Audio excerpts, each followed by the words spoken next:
kiyya dhaqqaboo daaleeti barreessaa boordii kilabii kubbaa miilaa bulchiinsa magaalaa Nageellee Arsiiti. Ebila 17 aduu sanbata xiqqaa waaree booda sa'a 9 irratti isteediyeemii guddichaatti kilabii bulchiinsa magaalaa Sidaamaa wajjin kilabii Sidaamaa wajjin geeba shaampiyoonii geebaa Itoophiyaatii fi darbuuf taphni ni taasifama.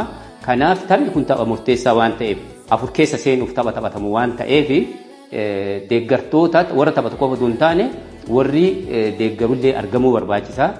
Magaalaa Nageellee Arsiitiif aanaa Nageellee Arsii qofa osoo hin taane deeggartoonni kilabii keenyaa hundumtuu as Nageellee, Shaashamannee, Baatuu, Adaamaa, Finfinnee irraa qabee namni dirree sanii argamee baay'inaan argamaniitiin gurmuun illee murteessaa waan taateef gurmuun murteessaa achi argamanii sadarkaa isaa irra geennee kilabii kana wajjin waliif falmuu jechuun dhaamsi isaallee guddisee guddaa waan ta'eef akka nu argamtan maqaa boordiitiin waamicha isinii godha.